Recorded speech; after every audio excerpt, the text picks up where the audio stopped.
Hello. Welcome to our Awakening Confidence talk show. 𝐫𝐞𝐥𝐚𝐭𝐢𝐨 is my name. If it's the first time you're watching this, I am an authentic self-embodiment soul liberator and quantum wish doctor, helping people to fully align with their soul path and live from passion, influential power, and sensuality. So welcome. Today we're just gonna talk shortly about your outcome, your desired outcome. Yeah, your relationship, like that relationship that when you tap in, you know, this is how I want to feel in a relationship. And actually, I'll just start with that. When you think of your dream relationship, not what your mind thinks it's rightfully for you. When you think of this, how do you want to feel when you are in that relationship? I just want to just connect with your body, bring your mind with and your heart, and just feel. How do you want to feel when you just in your dream relationship? What kind of conversations do you want to have? What about growth?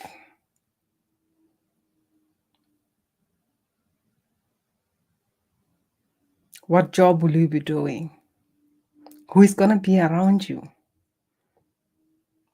And if you think of the travels that you're going to be doing with your loved ones, what comes to mind? How free are you when it comes to expressing yourself?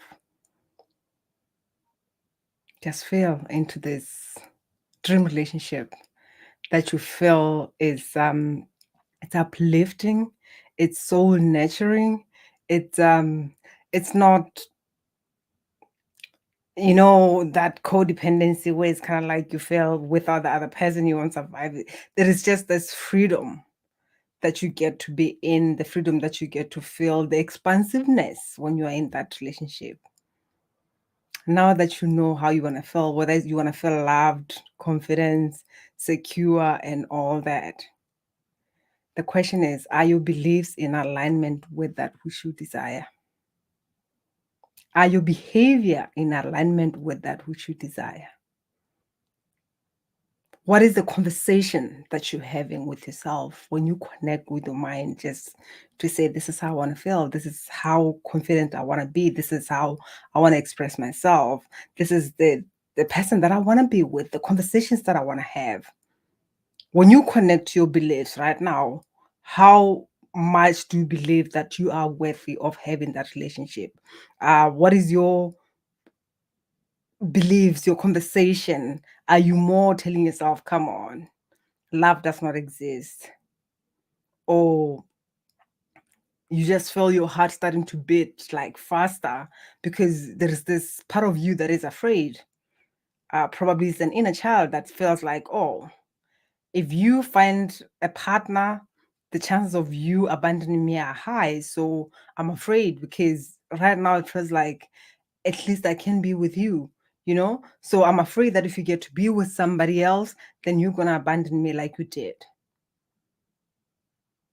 Or it's just the fear of being abused, the fear of losing yourself, because that one is also huge, that most people, when they get into a relationship, they forget about who they are. They kind of like just sort of lose themselves and mesh with the person who they are. They feel like it's a way of creating a sustainable relationship. It's a way of making the relationship work, which is called self-sacrificing, you know, where you kind of like you stop existing and you just breathe the air that the other person breathes. You just do what the other person wants. You basically just die, and you try to sustain the relationship by only hearing the voice of the other person, not yours. Or maybe you just want approval. You don't even know what you want. Because if your behavior and your beliefs and your patterns are not in alignment with that which you desire, the chances of you really experiencing that are very, very low. The chances that are high are that you're gonna go ahead and and create what you know, what you are familiar with, until you make a decision that this is not what I'm gonna accept anymore. I was having a conversation with an amazing woman earlier on who said, you know what? I'm tired of being cheated on. And it did not start with me. My mom went through that, and even my child is going through that. And that's when you realize when that is happening repeatedly, especially when it comes to seeing some parents repeating through our children, that's when people go like, oh, this has to end. Because surprisingly, we don't show up for ourselves as much as we show up for others. But when it comes to our children, we're just gonna move everything so that this does not happen. So wherever that you are at, whether you have children or you don't have children, um, but when you look at your relationship and you say, "I've seen this patterns happen, and I'm not gonna tolerate this." Um, I want to experience something different, and I'm gonna do something about it, because it doesn't come from just the desire; it comes from the action that we take. And one thing that just kept coming through before I had this call, I had this I'm just called to share this sort of like, when I talk about the experience of our relationship, most of the time we talk about it as in like the relationship that we experience through our parents or caretakers. We just go there and all that. But what is quite interesting is that what is coming to my awareness is that our perception of our parents or caretakers, it also has something to do with the higher power, our perception of the higher power, our connection to the higher power, our connections to that God, universe, source, whatever you call it. Because even when we look at it and we just let go of the human and we just talk about the energy, which is the masculine energy and that feminine energy, so when we talk about like how the feminine, like for instance with me, how I experience the masculine, how I experience my relationship with men, it has always been where I felt more oppressed, where I felt like somehow for the relationship to exist, I had to play small. I do not have to have a voice. When I come out, like, be myself as I am, like, okay, I deserve to be heard, I deserve to be seen. There was that kind of like, who do you think you are? That was the theme in the relationships that I had. It was like, who do you think you are? So it was like that kind of masculine was kind of like that oppressive energy where the feminine has to be quiet. That is, I could not show up as that. And also, besides how the other person played the game or whatever that they portrayed, the characteristics that they had, there was also a part of me feeling like I do not have to show up as I am. It's not so womanly. It's not feminine enough. I still remember even when I started doing this work, there was a part of me that was not even. I felt like I'm not humble, because there's that word, like that word humble for me. It felt like in one way or the other, I kind of like judged the strong energy that I have. And I felt like maybe if I can tone up a little bit, maybe it will come out as humble, even come out as spiritual, when it's just like so calm and all that. That's a conversation that I had with myself. And even in relationship, I felt like I do not have to show up as me. But when the situation got worse, where there was that part of mine that felt like I am not letting it be seen. I'm not being myself. I literally, most of the time, I felt like I can't breathe. Like there was something that was drifting or taking air out of me.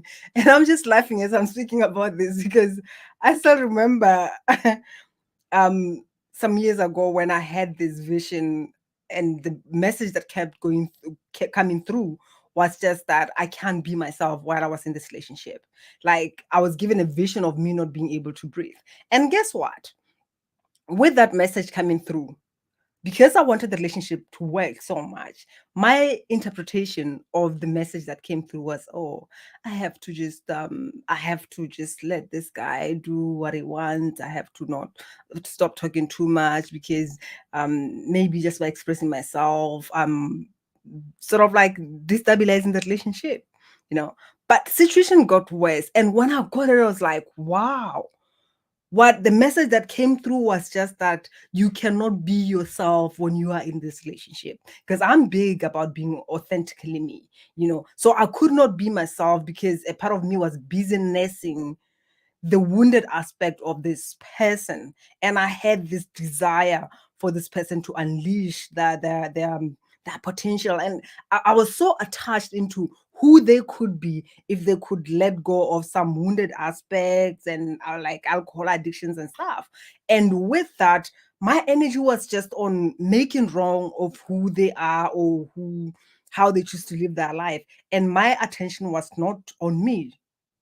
I could not unleash my potential because I was so focused on sort of fixing them or guiding them. And there was just this contraction and just like wanting something to make. It's like I still remember there was a time when I even said, I just wish I can just wake up and this person is just awakened to that true potential, and they could just see what is possible and they could start showing up differently. I still remember even when we went to couples therapy. I even say that. But after that I sat with myself, I was like, oh, what was that? You know, I was so attached to his potential, but it was just his potential. And nothing is going to happen with it until he chooses to do something about it. So when you are so focused on making something happen, the chances that you will even misinterpret the information that is coming through because of your desires to make something work, or even the fears that you have of being in your power, the chances are high. This is why when I talk about your beliefs and your behavior, you could watch out when you get some information. It's like, oh, spirit said, so I'm just gonna sit here and chill and not do anything about it because spirit said. Is that what spirit really said, or it's just your filter? You are interpreting things the way you want. Check in with yourself. You say you want to feel a certain way, um whatever you said, whether it's living expansive, grow together, travel together, you know, just be yourself, dance, be silly, and all that. Because I feel it's all about that, where you can even bring in and integrate your child aspects, where you can just, because that's, I mean, a relationship that is expansive is a relationship where you can be fully yourself. You can bring in the silliness, not always having to be strict or self-sacrificing or just looking for approval. Kind of like where it's a parent-child relationship. This is when there's still some issues with the parenting, and I'm still gonna come back to the the topic I wanted to talk about when I mentioned our relationship with God or our relationship with the universe, which is more or less, I would say, the symbolic part of it. When you go to the human part of it, it's like we look at our parents, like our parents in this physical realm, or the physical body, or the authorities as we perceive them. But when we dig deeper, it's really our connection with source, you know, how we perceive source. And what happened is that there is this I was on a spiritual journey, and there is this mantra that came through that my father is supportive and loving. My father is emotionally supportive and loving. Yes. And this is huge for me because I've never felt emotionally supportive by the man in my life. And my father died as well when I was 14. And even before then, my father was not emotionally present. He loved me in the best way that he could, but he was not emotionally present. So that's the relationship that I had with my father, like in the physical reality. And the relationship that I have with men, which was also more oppressive and dominated, kind of like they wanted this power to say, okay, I'm gonna make you what I want, you know. And there was this aspect that was coming up through to say, hey, this is who I am. You know, I've got a voice, I've got this passion, I've got these desires, I've got these dreams that I'm here to fulfill. And I cannot be kind of like this toy or the trophy, whatever that is, you know. So as this mantra was coming through, my father is emotionally supportive and loving. I was sort of like, in a trance. And it was amazing when I found myself repeating, my father is emotionally abusive and lying. Kind of like sound the same, but it's different. My father is emotionally abusive and lying. And the reason why I'm bringing in the father is that for a long time, for many 100 years, we perceived the universe God as the father. Because when I got to it, I realized that it goes back to how I perceive God, my connection with Source, the suffering that we have endured in the name of our Father God waiting, even that idea that we're gonna wait until the end of time, and then this Father is gonna judge us and decide whether we go to hell and all that. So when I went there, it was the energy was so was so intense, and there was this deep anger that was just coming from me, and with this father energy that was coming through, because as much as I'm talking about it as the father energy from this mantra, it's also the masculine energy. That's how my feminine is perceiving the masculine energy that I was perceiving the masculine that I had. So it was like there was a conflict between my feminine energy and the masculine energy, and for you to even show up fully as you and realize your potential and realize your desire and have an amazing balanced relationship, you need both of the sides of yours to be balanced. And if there is a conflict from the feminine to say, I don't trust you, you're abusive, emotionally abusive, you are a liar, you have betrayed me over and over again every time that we walk together. So if that energy is there between your masculine and your feminine, the chances that you take action to fulfill those dreams, to have that amazing relationship that you desire, the chances are very low.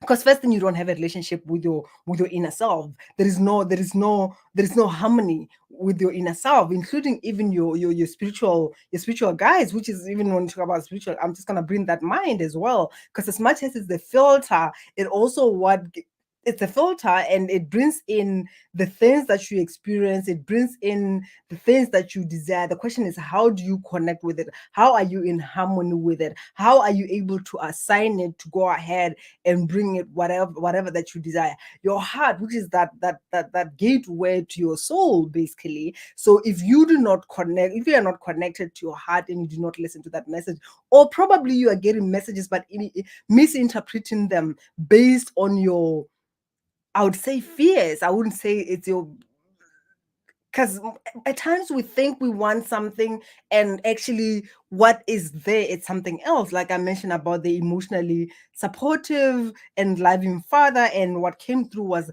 emotionally abusive and lying father. So if you are not present to be able to tell what your man, what your subconscious is saying, and what you consciously think you want, because consciously you might have this idea that this is what I want, this is what I want to create, this is how expensive I want to feel, and maybe you are even bringing up what you want because you are so focused on what happened. You are so focused on the past experience. You are looking at all these things that happened, and you kind of like, I'm not gonna create all this crap. I ain't gonna be in a relationship with somebody who's gonna treat me like this. And as much as you are saying this and affirming that this isn't something that I'm gonna create, your attention is on that thing. You are focused on the past. You are focused on what happened. Do you realize what is happening? You are saying you don't want it, but your attention is on it. You are so connected with it. What are the chances that you're gonna recreate all that, bring it, because your present right now is the moment where you get to decide what you're gonna create. Are you gonna create your that future that you desire, or you still gonna create that? Even though when we just say, we'll talk about the mind, the past, the present, and the future, in truth, it's all just happening right here and right now. So this is why, like I mentioned, I'm a quantum witch doctor. So when we talk about this thing and we work on this thing, because everything exists right here and right now. If you have that desire to have that amazing, expansive relationship, loving relationship, and a part of you is so focused on that which is happening, chances are that desire, that because that desire that is coming through is coming from that aspect of yours that has already achieved that. It's dripping from you. It's one of you that is just dropping in to say, as much as you have experienced that discordant relationship, you have experienced the absence of, the contraction of, and you know you don't want it, because you wouldn't know if it's for you or not if you have not experienced it. Now you went through, you experienced it, and you know that this is what I don't want. The question is, what do you want? And when I talk about that, this is one thing that I find, it's mostly it's a challenge. Even when I get on this clarity calls, I love to ask people, what is it that you want to create? You know, and most people, it's kind of like a vague idea to say, okay, fine, this is what I want, but they don't really know.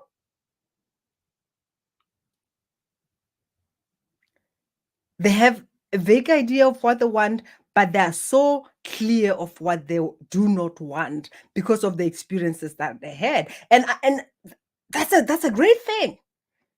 You know, that's why when I say look at what you went through, look at what you experienced, and as much as you might feel the anger, because I'm big on really embracing where we at, including the emotions that we feel, whether it's anger or whatever. It's just a matter of just embracing it.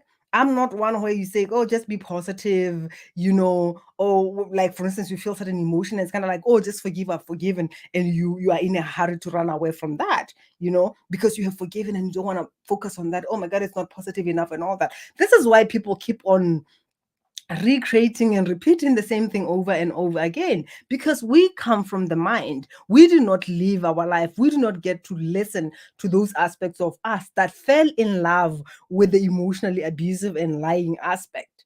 You understand? Because there is a part of you that wanted to connect with that father, that still desired that love from that father, that still wants to connect with it. And the question is, are you willing to embrace this aspect that fell in love with that and get to be shown their relationship with source, not in the distorted perception that you have experienced it in the past, whatever that was happening? Just take a deep breath there. And as I'm just speaking about this is just what I felt before I jumped on the call, because I felt this just emotions that were just coming through. Um, and the calling was just to bring in, or to ask for the healing for our highest good, so that we can really experience that divinity in us, and even the divinity in that masculine or feminine aspect of us, or the divinity in the source. When you just ask God to say, God, show me who you are, not how I have always perceived yourself, or not how I have always been treated, or whatever that might have happened. And you just open up to say, I want to experience the highest consciousness of that which is, of that exists within me. Because basically, what you're calling forth, you're just calling forth to experience your highest consciousness, the highest truth. That's what you are calling forth. And that requires you to be present and look at that which is here, that which you do not want, and not just to push it away, but to remind it that love exists within you. Because whatever that you're going through, no matter how messy it is, no matter how chaotic it is, no matter how stormy it is, the truth of it is that love is present. Even within that anger, love is present. People are so obsessed about making something wrong, or just not wanting it here, just sweep it out and just forget that it exists. But the beauty is just in looking at that, embracing it. As I spoke about embracing something, because embracing something is not allow it to be here and to grow roots and just be what is. As much as we talk about ancestors as well, there are those patterns and imprints that we have inherited from ancestors, how our grandmothers, our grandfathers lived their relationships in fear. Even still, it goes back to that fear of the father and fear of all that. Because as much as the patriarchy and all that happened, it affects all of us, not only women, because we desire so much to be in a relationship where we are emotionally connected, where we can touch, we can just connect without even the words being spoken. You can be with someone and just look at each other and transmit that energy without words being spoken, and you just feel your heart open.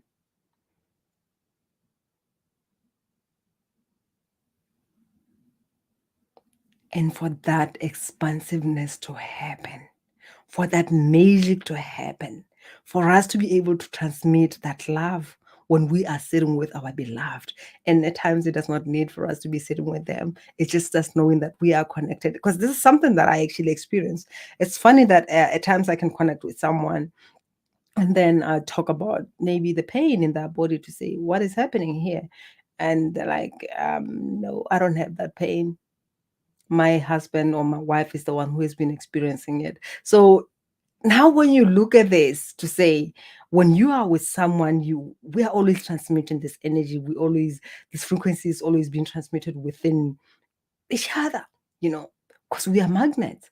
So what is it that you absorbed from your previous relationships that probably is still keeping you connected to that which you do not want? That's why you'll say, I want to feel this expansive relationship. I don't want to feel like that. And as much as you say, I don't want to feel like that, your energy is just like on that person or what happened or those past experiences.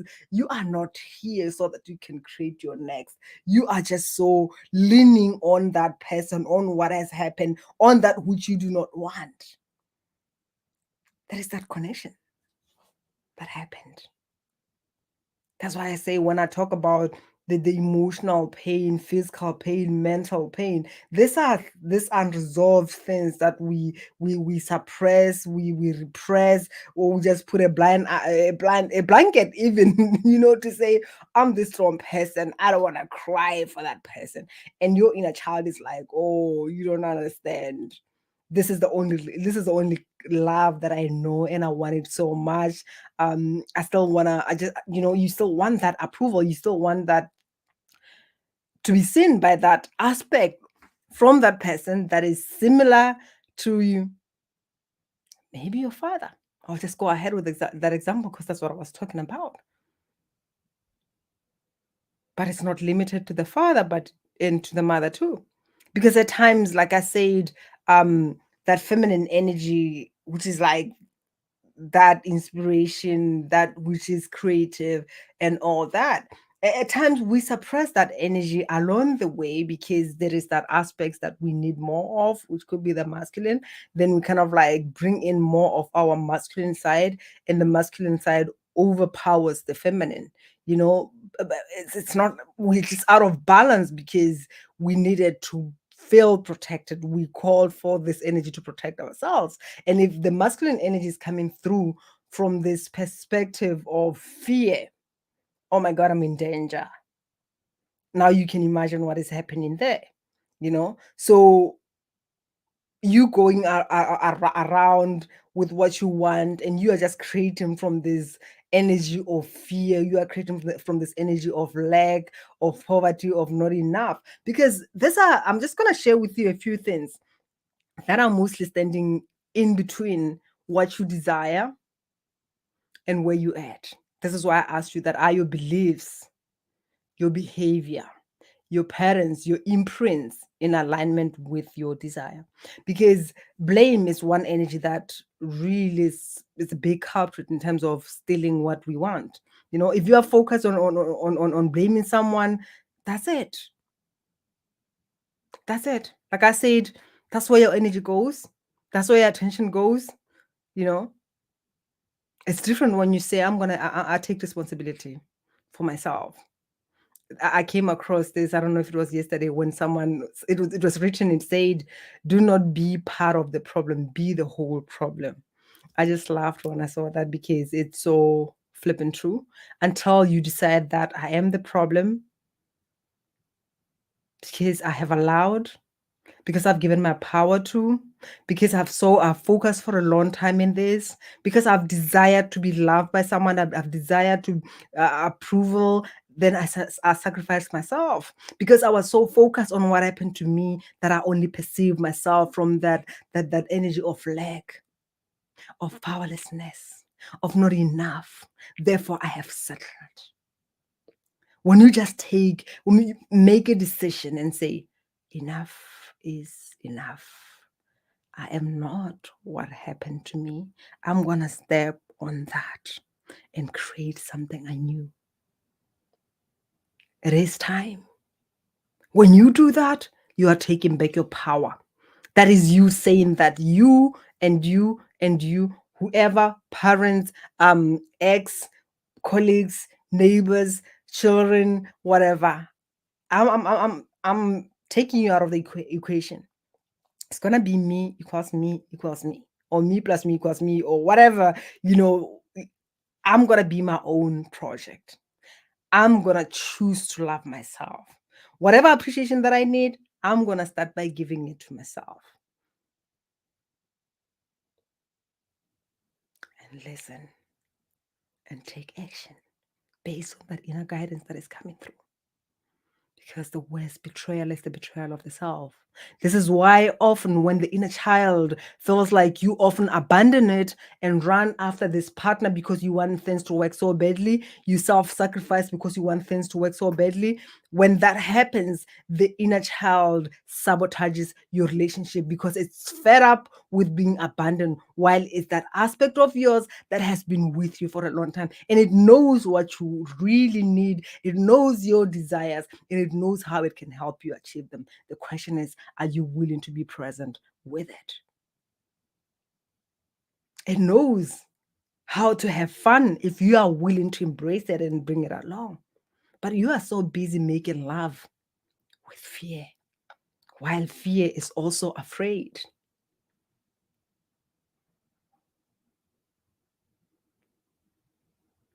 What are you going to do? Are you going to carry on playing the blame game, or you feel now things have to change? And the other one is just that indecisiveness. If you make a decision that I'm going to have an amazing loving relationship and my next partner is somebody who fill in the blank, what are you going to do about it? Because now you made a decision. What is going to follow that? So that there is no gap of this parents, imprints, blame, indecisiveness that comes in between. Apathy. You look around and you go like, I'm not the only person. So yeah, you just go ahead. Yeah, many people in my family, and you just kill that fire that is within you that wants to be expressed. Inconsistency. You decide that you're going to have something, and then somebody comes along, and when you see this person, you feel like, I've been lonely for a long time. I'll just have casual sex with him. I've been horny, so I'm just going to have casual sex with this person, and that's it. Is that really your interest? Or is the low self-esteem that is creeping in? Or even an idea of, yeah, I can see he's not the one, but maybe he will change or whatever. You seeing those red flags, as you call them, actually not see, you feeling them. There is something that is telling you this is not the man for me. There is something that is not totally right. But the loneliness or the horniness is just driving you to say, let's see where it'll go. Maybe things will work. Or maybe you seeing the woundedness and that rescuer mask is coming through to say, I'll just rescue this person that might change. It's not they might change. You are coming through with an intention that I'm going to change them so that they can be someone who I want to be. And just by that decision, already you have made a decision to not even love them as they are, because you are loving an aspect of who they could be. You are loving their potential, not who they are. And already there is a conflict. It's on. The question is, are they willing to unleash that potential? Are they willing to become that? Or it's just an idea that you have? You have an idea of who they could be. Oh, if there was a medal for this, I would have many medals by now of falling for potential. They've got potential. I still remember one of my relationship many years ago when I said, I even voiced it out and I said, I won't be in a relationship with an alcoholic.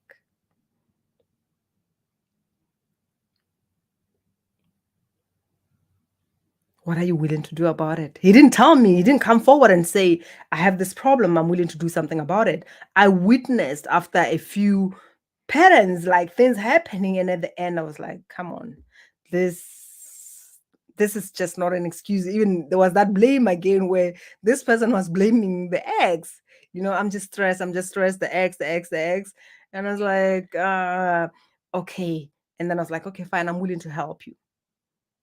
And I know you can really do this. So I was just taking it on to say, this is my project. I'm going to do whatever that it takes. And when this relationship ended, I was flipping depleted because I use my energy, my sexual energy to try and heal the person who did not even have the capacity to receive what I was bringing through.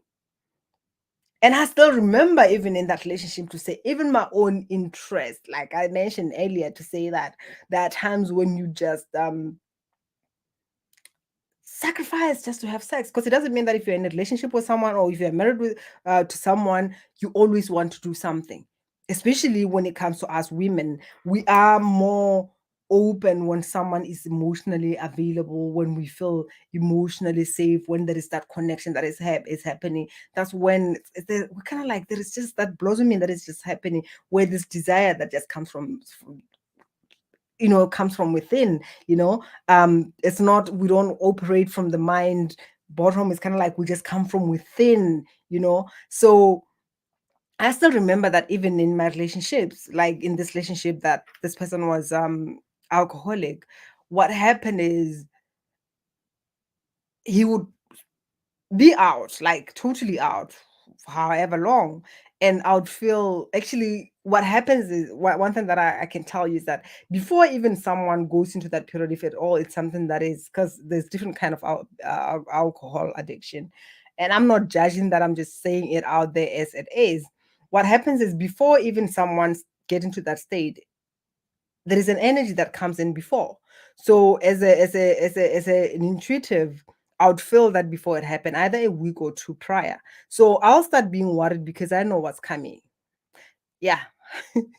I knew what was coming. So I would keep on asking, are you okay? Are you okay? I know this is what I know is gonna happen. This is what I saw, whatever. Come on, you're just overthinking things. And then comes this period where this person blacks out or whatever, they goes into this deep um period that they're in, whether it's 3 weeks, already for me it's 5 weeks, and then maybe 6 weeks for them to fully recover from all the depression and all that was happening. So when they come and like, oh, now they're ready to connect, I'm gone, I'm not there.